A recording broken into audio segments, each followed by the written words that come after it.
गाड़ी की deals only on पाक व्हील्स। अस्सलाम वालेकुम पाक व्हील्स, मेरा नाम है सुनील मैज और मैं आप लोगों के लिए एक अपडेट वीडियो लेके आया हूँ। आज की जो वीडियो बेसिकली जब से बजट अनाउंस होना था तब से मार्केट में गाड़ियों की प्राइसेस को लेके एक कन्फ्यूजन थी और पॉलिसीज़ के बारे में या उसकी ट्रांसलेशन के बारे में डिफरेंट किस्म की जो है ना न्यूज़ ट्रैवल कर रही थी। एक बजट था, एक ऑटो पॉलिसी थी और एक फाइनेंस बिल था, और तीनों को अगर इकट्ठा पढ़ा जाएगा तो आपको पता लगेगा कि गाड़ियों की मार्केट में क्या होने जा रहा है या क्या होने वाला है। आज जो है जो प्रोडक्शन के मिनिस्टर हैं खुसरो बख्तियार साहब, उन्होंने एक प्रेस कॉन्फ्रेंस की और उसके साथ काफ़ी चीज़ें जो क्लियर हो गई। इससे पहले फाइनेंस बिल भी आया था और बजट भी आया था। सो अब अगर हम तीनों चीज़ों को मिला के पढ़ें तो मैं समरी में आप लोगों के लिए वीडियो बना रहा हूँ ताकि आप लोगों को आइडिया हो जाए कि क्या होने जा रहा है। तो सबसे पहले तो जो नई ऑटो पॉलिसी आई है ये पाकिस्तान की सेकंड ऑटो पॉलिसी है। इससे पहले जो पहली कॉम्प्रिहेंसिव ऑटो पॉलिसी थी वो 2016 से 21 तक थी और ये 21 से 26 तक की पॉलिसी है और उसका नाम new auto and export policy रखा गया है, जिससे पता लगता है कि गवर्नमेंट का जो बेसिकली इरादा है इस पॉलिसी को लेके वो क्या है, गवर्नमेंट क्या चाहती है। गवर्नमेंट बेसिकली पाकिस्तान के अंदर जो लोकलाइज गाड़ी प्रोड्यूस होती है उसको बढ़ाना चाहती है, लोकल इंडस्ट्री के अंदर जॉब क्रिएशन चाहती है,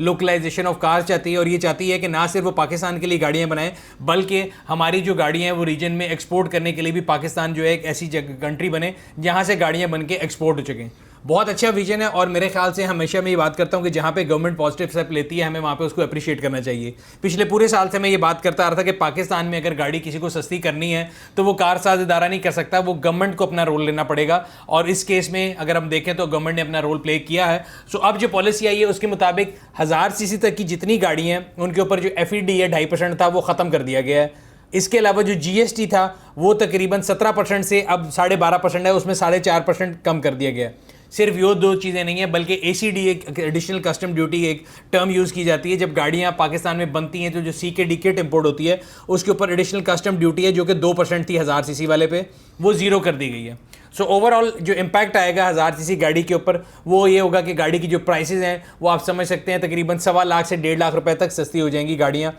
कई केसेस में ज़्यादा भी हो सकती हैं। एग्जैक्ट जो उसकी क्लैरिटी है वो आगे आने वाले 1-2 दिनों में तमाम कंपनियां जो हैं वो अपना जो है इसकी प्राइस लिस्ट निकालेंगी और फिर आपको पता लगेगा कि वो क्या प्राइसेस हैं। सो डायरेक्टली उनको जो FED एबॉलिश हुई है वो और जो 4.5% GST है वो तो पास करना ही करना है। ACD जो ज़ीरो हुआ 2% से वो कितना परसेंट कस्टमर को पास करते हैं कितना परसेंट नहीं करते, ये हर ऑटो मैन्युफैक्चरर का अपना सवाबदीद है। सो एक फ्री कंपटीशन मार्केट में जो जितना ज़्यादा पास करेगा उसकी प्रोडक्ट उतनी ज़्यादा बिकेगी। बट अगेन खुशाइन बात यह है कि गवर्नमेंट ने उनकी कॉस्ट जो है प्रोडक्शन की वो कम की है ताकि वो कंज्यूमर को पास कर सकें। इसी तरह अगर हम आ जाते हैं 1000 सीसी से ऊपर वाली गाड़ियों के ऊपर, तो 1000 सीसी से ऊपर वाली गाड़ियों के ऊपर जो FED का जो कट किया गया है वो 2.5% है और जो ACD है वो काफ़ी ज़्यादा बड़ी अमाउंट एडिशनल कस्टम ड्यूटी जो CKD किट पे आती है वो 2% कर दी गई है जो कि पहले 7% थी। एंड अगेन जो 1000 सीसी से प्लस गाड़ी हैं उनकी प्राइस सिर्फ 2.5% नीचे नहीं आएगी बल्कि उससे ज़्यादा आएगी। अब कौन सा ऑटो मैन्युफैक्चरर आपको ACD कितना पास करता है वो भी टाइम पता लग जाएगा, आने वाले 1-2 दिनों में आपको प्राइस लिस्ट मिल जाएंगी।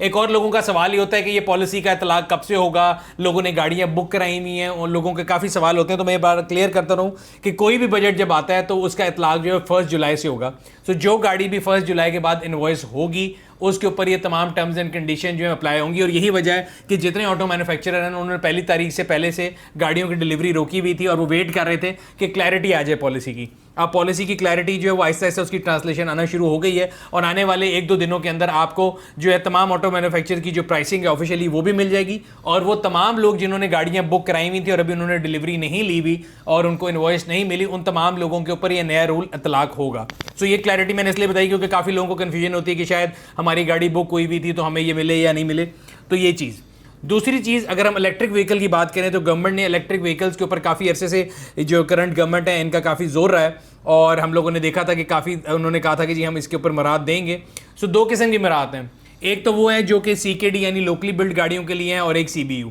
जो कि इंपोर्टेड गाड़ी हैं। तो अभी हम अगर पाकिस्तान में बात करें तो कोई भी इलेक्ट्रिक गाड़ी पाकिस्तान में नहीं बनती, लेकिन गवर्नमेंट ने बहुत ज़्यादा इंसेंटिव दिया है कंपनियों को कि अगर वो चाहें और पाकिस्तान में इलेक्ट्रिक गाड़ी बनाना चाहें तो उनको सिर्फ 1% कस्टम ड्यूटी देनी है और 1% जो है GST देना है, जो कि बहुत बड़ा बेनिफिट है तो बहुत सी कंपनियां जो कि जाती हैं अगर इलेक्ट्रिक गाड़ी पाकिस्तान में बनाना, तो उनके लिए बहुत बड़ा इंसेंटिव है। सो अगर हम कंप्लीटली बिल्ड यूनिट जो सीबी यूनिट है उनकी बात करें इलेक्ट्रिक गाड़ियों की, तो उसके ऊपर जो कस्टम ड्यूटी थी वो 25% थी, अब 10% कर दी गई है, जो कि 15% रिडक्शन है और वो काफ़ी बड़ा नंबर बनता है। इस पे मुझे थोड़ा सा जो इबाम है वो इसलिए है कि गवर्नमेंट का बेसिकली इससे करने का मकसद ये है कि वो एक नेटवर्क इफेक्ट बनाना चाहते हैं पाकिस्तान के अंदर, ताकि जब तक यहाँ पे लोकल प्रोडक्शन शुरू नहीं होती तब तक जो इंपोर्टेड गाड़ियाँ हैं वो पाकिस्तान में लोगों के पास आएँ। जब लोग गाड़ियाँ लेकर आएंगे तो जो चार्जिंग यूनिट लगाने वाले हैं उनके लिए भी फिजिबिलिटी बनेगी और एक नेटवर्क और एनवायरनमेंट जो है वो इलेक्ट्रिक गाड़ियों के लिए तैयार होना शुरू हो जाएगा। उसमें मेरा पॉइंट ये है कि अगर आप पब्लिक एट लार्ज को बेनिफिट देना चाहते हैं तो 50 किलोवाट आवर बैटरी तक की जो गाड़ियां हैं आप उनको बेनिफिट दें,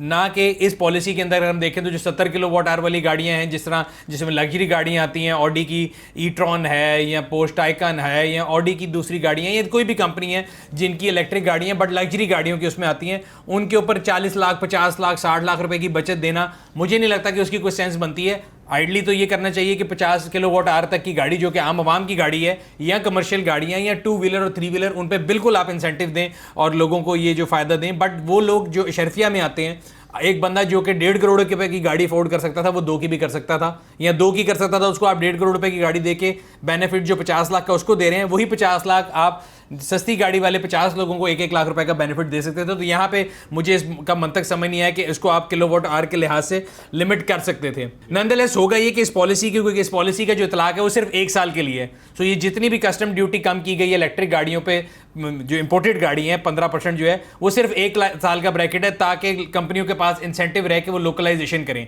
अगर आप अगले साल तक वो लोकलाइजेशन नहीं करेंगे तो ये बेनिफिट खत्म हो जाएगा। इसके अलावा कंज्यूमर के लिए अगर बहुत बड़ा हम देखा जाए तो इंडस्ट्री वाइज अगर हम देखें तो गवर्नमेंट ने बेसिकली मुझे लगता है कि बॉल जो है ना वो ऑटो मैन्युफैक्चरर के कोर्ट में फेंक दिया है, क्योंकि काफ़ी अरसे से वो काफ़ी मराहत मांगते थे या काफ़ी उन लोगों का ख्याल था कि जी पॉलिसीज़ में पुराने प्लेयर को बेनिफिट नहीं है, नए प्लेयर्स को बेनिफिट है, या इलेक्ट्रिक वाले को बेनिफिट है, हाइब्रिड वाले को नहीं है। तो अब जो पॉलिसी है उसमें हाइब्रिड के लिए भी काफ़ी ज़्यादा रिलैक्सेशन दी गई है, बेशक वो CBU यानी इंपोर्टेड यूनिट हो या मेड इन पाकिस्तान हो। सो उसमें जितने एग्जिस्टिंग प्लेयर थे या खासतौर पर जो जैपनीज प्लेयर हैं जो कि हाइब्रिड मार्केट को मेरा ख्याल है लीड करते हैं, तो उनके लिए भी एक बहुत बड़ी ऑप्शन है, एक बहुत बड़ी अपॉर्चुनिटी है कि वो पाकिस्तान के अंदर हाइब्रिड गाड़ियां प्रोड्यूस भी करें, इंपोर्ट भी करें और लोकल मार्केट में प्रोवाइड करें। क्योंकि जो पैराडाइम शिफ्ट है वो अगर आप कहेंगे जी गैसोलीन से डायरेक्टली लोग इलेक्ट्रिक पे चले जाएं तो मेरे ख्याल है वो इतनी सेंस नहीं बनती। बट अगर आप गैसोलीन से एक दफ़ा आप कहेंगे हाइब्रिड पे आए और फिर हाइब्रिड से इलेक्ट्रिक पे जाएं तो ये ट्रांजिशन जो है ये मेक सेंस करती है। तो वहां भी ये पॉलिसी मेरे ख्याल से ऑटो मैन्युफैक्चरर को भी काफ़ी फेवर करती है और कंज्यूमर को भी फेवर करेगी। और अगर हम पॉलिसी के अलावा हम बात करें, जो उन्होंने 2-3 मेजर्स बताए हैं जो कंज्यूमर की सेफ गार्ड के लिए वो बड़े अच्छे मेजर्स हैं,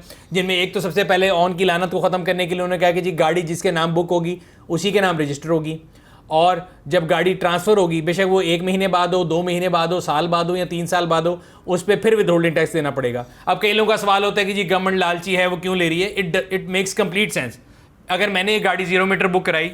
मैंने 1 महीना चलाई, 1 साल चलाई, 4 साल चलाई, जब मैंने वो बेच दी तो जो अगला बायर है उसने तो अपना विदहोल्डिंग टैक्स देना ना, अगर वो टैक्स पेयर है तो वो उसको एडजस्टमेंट ले लेगा। So it makes absolute sense. और मेरे ख्याल से गवर्नमेंट बड़ा अच्छा करी कि टैक्स जो पेइंग कल्चर है और टैक्स फाइलिंग का कल्चर है उसको प्रमोट किया जाए। तो जो बंदा भी अगर गाड़ी लेता है और उसने वो अगर फाइलर है तो वो उसको विदहोल्डिंग टैक्स को एडजस्ट करा सकता है। बहुत अच्छा मूव है। एक और चीज़ जो कि कंज्यूमर के इंटरेस्ट के लिए रखा गया कि जितनी मेड इन पाकिस्तान गाड़ी हैं, जब आप कंपनी से गाड़ी बुक कराते हैं और आप उसको पूरी पेमेंट दे देते हैं तो 60 दिन के अंदर कंपनी आपको गाड़ी देने की जिम्मेदार है। अगर वो आपको 60 दिन के अंदर पूरी पेमेंट लेने के बाद, मैं फिर बता रहा हूँ पार्शियल पेमेंट पे नहीं, अगर आप कंप्लीट पेमेंट करते हैं तो विद इन 60 डेज वो आपको गाड़ी देने के जो है जिम्मेदार है। अगर वो आपको गाड़ी नहीं देते तो वो आपको काइबोर प्लस 3% पे करेंगे। पहले भी ये पॉलिसी थी, वो काइबोर प्लस 2% थी और उसको इतना क्लियरली स्पेल आउट नहीं किया गया था। तो आज उन्होंने क्लियरली स्पेल आउट कर दिया है कि अगर आप गाड़ी लेट डिलीवरी करेंगे तो आपको काइबोर प्लस जो है 3% पे करना पड़ेगा कंज्यूमर को, जो कि अगेन कंज्यूमर का एक राइट और मेरे ख्याल से एक बहुत अच्छी चीज़ है। सो तमाम गाड़ियां थी जिनके मैंने आपको बताया कि उसमें 2.5% जो है अक्रॉस द बोर्ड कम हो रहा है। जिसके ऊपर 2.5 थी वो 0% हो गया, जो 5 था वो 2.5 पे आ गया, जो 7.5 था